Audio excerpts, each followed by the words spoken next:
REET exams के लिए बाल विकास एवं शिक्षा शास्त्र का टेस्ट नंबर 6 है आज। और आज के इस टेस्ट में रीट 2018 लेवल 2 में बाल विकास एवं शिक्षा शास्त्र के जो प्रश्न पूछे गए थे उन प्रश्नों को हमने शामिल किया है। 30 में से 27% लिए, 3% यहाँ पे डिलीट कर दिए गए। तो चलिए देखते हैं। प्रश्न संख्या पहला देखिए आप। पहला प्रश्न है, ज्यादातर बच्चे प्रथम सार्थक शब्द इस उम्र में बोलते हैं। किस उम्र में? 3 महीने में, 6 महीने में, 35 से 40 महीने में या 10 से 13 महीने में। ज्यादातर बच्चे प्रथम सार्थक शब्द किस उम्र में बोलते हैं? ऑप्शन इसमें चौथा सही होगा, 10 से 13 महीने में। दूसरा क्वेश्चन देखिए, अगला क्वेश्चन दूसरा है, यदि पूनम की कालानुक्रमिक उम्र तथा मानसिक उम्र 9 साल है, कितनी? 9 साल, तो उसकी बुद्धि लब्धि का वर्ग हो सकता है उत्कृष्ट, औसत से कम, औसत या प्रतिभावान। थर्ड ऑप्शन सही होगा, तीसरा ऑप्शन औसत।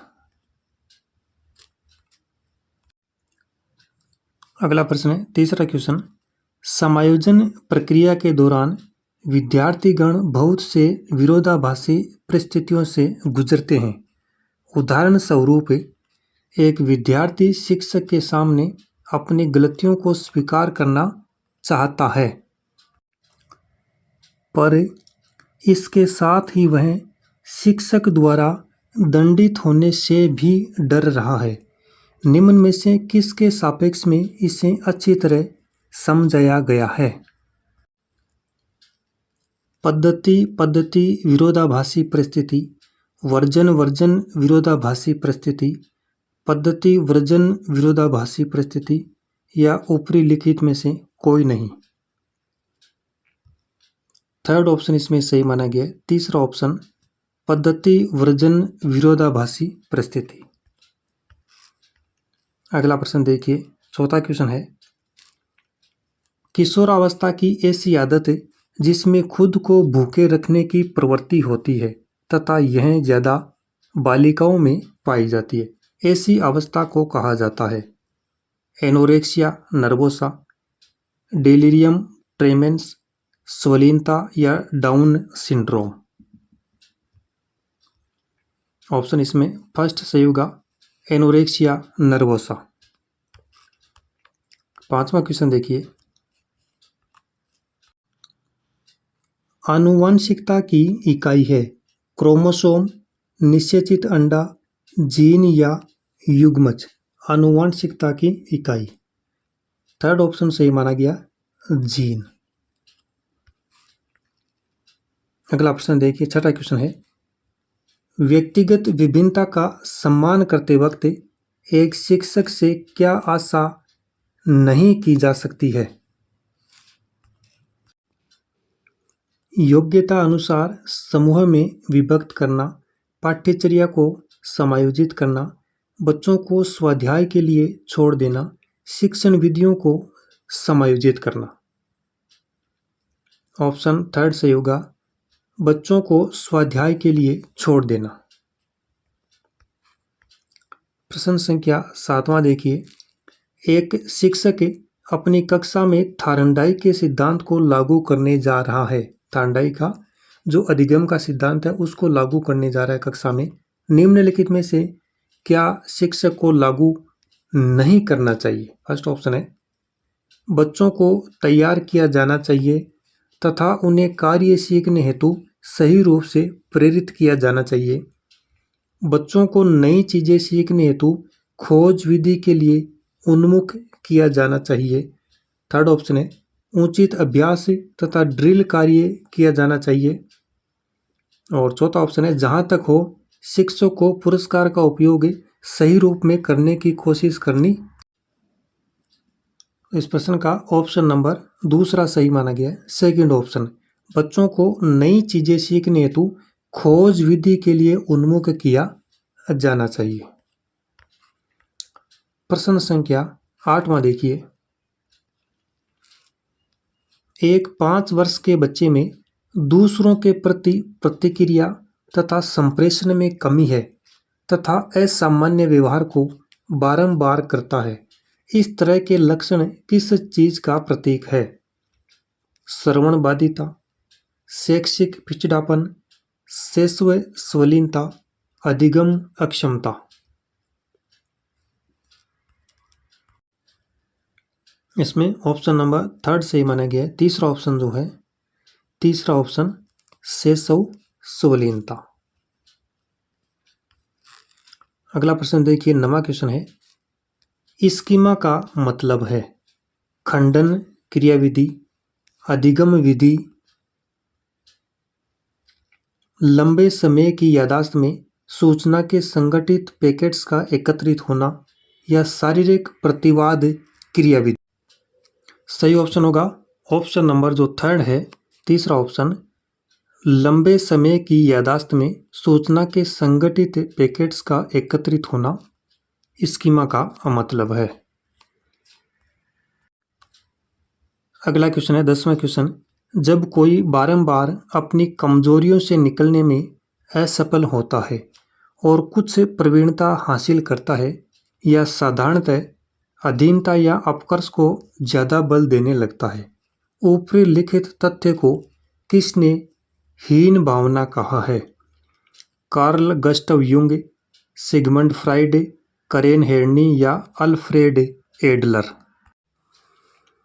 तो इस प्रश्न का ऑप्शन नंबर जो 4 है वो सही होगा, अल्फ्रेड एडलर। अगला क्वेश्चन है 11वां, निम्न में से कौन सा क्रियात्मक शोध से संबंधित नहीं है? पहला ऑप्शन है, क्रियात्मक शोध सिद्धांत निर्माण में सहायता करता है, यह व्यवहारिक समस्या के समाधान करने में सहायक है, त्वरित चिंताजनक समस्या के ऊपर यह केंद्रित होता है और यह रचनात्मक प्रतिक्रिया देता है, जैसे उद्देश्य और प्रणाली में खुला परिवर्तन होना। तो चारों में से जो सही विकल्प है उसका चयन करें। देखिए ऑप्शन फर्स्ट सही होगा इसमें, पहला ऑप्शन, क्रियात्मक शोध सिद्धांत निर्माण में सहायता करता है, यह कथन क्रियात्मक शोध से संबंधित नहीं है, ऑप्शन है फर्स्ट। प्रश्न संख्या 12वां देखिए, 12वां क्वेश्चन है,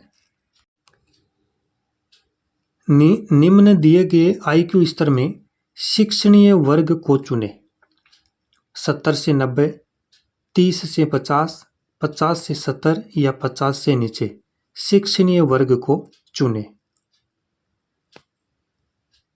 तो देखिए इसमें ऑप्शन नंबर ए और सी दोनों को सही माना गया, ऑप्शन ए और सी, यानी 70 से जो 90 का ऑप्शन है वो और 50 से 70 इस कैटेगरी में जो बालक आते हैं उनको शिक्षणीय वर्ग में शामिल किया गया। नेक्स्ट है प्रश्न संख्या 13वां, एक विशेष स्तर पर बच्चे मौलिक तर्क का इस्तेमाल करना शुरू कर देते हैं तथा सभी प्रकार के प्रश्नों का जवाब जानना चाहते हैं, पियाजे ने इसे अंतर्ज्ञान कहा है। पियाजे के अनुसार निम्न में से कौन से चरण का यह अर्थ है? साकार संचालन, पूर्व संचालन, औपचारिक संचालन या इनमें से कोई नहीं। सेकंड ऑप्शन से होगा दूसरा ऑप्शन, पूर्व संचालन। प्रश्न संख्या 14वां देखिए, बाल्यावस्था के दौरान अपने तथा दूसरों के नजरिए में फर्क करने में अयोग्यता को दर्शाता है, केंद्रस्थ यानी सेंट्रिसिज्म, आत्म केंद्रस्थ ईगोसेंट्रिसिज्म, जनात्मवाद एनिमिज्म या इनमें से कोई नहीं। प्रश्न संख्या 14 में सही विकल्प का चयन कीजिए। सेकंड ऑप्शन सही होगा दूसरा, आत्म केंद्रस्थ ईगोसेंट्रिसिज्म। प्रश्न संख्या 15 देखिए, निम्न में से कौन सी संस्था प्रशिक्षण नियमावली तथा कार्यक्रमों का विकलांगता पुनर्वास के क्षेत्र में भारत में क्रियान्वयन करता है?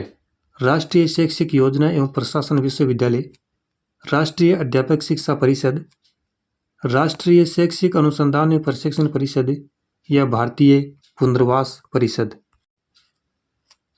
ऑप्शन चौथा सही होगा, भारतीय पुनर्वास परिषद। 16वां क्वेश्चन है, निम्नलिखित में से कौन सूक्ष्म चलन कौशल का उदाहरण है? चढ़ना, कूदना, दौड़ना या लिखना। सूक्ष्म चलन कौशल का उदाहरण ऑप्शन चौथा होगा लिखना। अगला प्रश्न देखिए, क्वेश्चन नंबर 17वां। मात्रात्मक व्यक्तिगत क्षमता रूपी प्रक्रिया को कहा जाता है? विकास, वृद्धि, संतुलन या परिपक्वता। मात्रात्मक व्यक्तिगत क्षमता रूपी प्रक्रिया को क्या कहा जाता है? वृद्धि। ऑप्शन नंबर सेकंड सही होगा। अगला देखिए, प्रश्न संख्या 18। निम्न में से किस तकनीक के अंतर्गत एक बच्चा किसी चीज को हासिल करता है जिसे बाद में वह अपने इच्छुक चीजें, कार्य या लाभ में बदल सकता है? टोकन इकोनॉमी, गठन करना, विलोपन या अप्रकट संवेदीकरण। पहला ऑप्शन सही होगा, टोकन इकोनॉमी। 19वां क्वेश्चन है, श्रवण में विकृति की माप की जाती है? हर्ट्ज में, डेसिबल में, वोट में या पौंड में। ऑप्शन दूसरा सही होगा, डेसिबल में। 20वां क्वेश्चन है, निम्न में से किसने सामाजिक रचनावाद दर्शन पर अत्यधिक बल दिया? वाइगोत्स्की, प्याजे, डीवी या कोहलबर्ग। इसमें से ऑप्शन नंबर पहला सही होगा, वाइगोत्स्की। सामाजिक रचनावाद दर्शन पर अत्यधिक बल किसने दिया? वाइगोत्स्की ने। अगला क्वेश्चन 21वां। सूचना प्रक्रमण ये प्रकरण सिद्धांत बुद्धि को विभिन्न आधारभूत कौशलों में विभक्त करने के लिए जाने जाते हैं, जिसे लोग सूचना प्राप्त करने, प्रक्रमण करने, तर्क देकर समस्या समाधान करने के लिए उपयोग करते हैं। इस तरह के सिद्धांत का प्रतिपादन करने हेतु श्रेष्ठ किसे माना गया है? जेरोम ब्रूनर, जीन प्याजे, जेपी गिलफोर्ड या रॉबर्ट स्टनबर्ग। ऑप्शन चौथा सही होगा, रॉबर्ट स्टनबर्ग। प्रश्न संख्या 22वां है, फ्राइड की अनुशंसित व्यक्तित्व की बनावट के अनुसार निम्न में से कौन सा मूलभूत तीव्र इच्छा के उठने के साथ ही तुरंत तथा अनैच्छिक रूप से सभी नियम जीवन की सत्यता तथा नैतिकता की अवहेलना करते हुए संतुष्ट करता है? परा अहम यानी सुपर ईगो, अहम तथा परा अहम दोनों, इदम या अहम। तो ऑप्शन नंबर तीसरा इसमें सही होगा, इदम।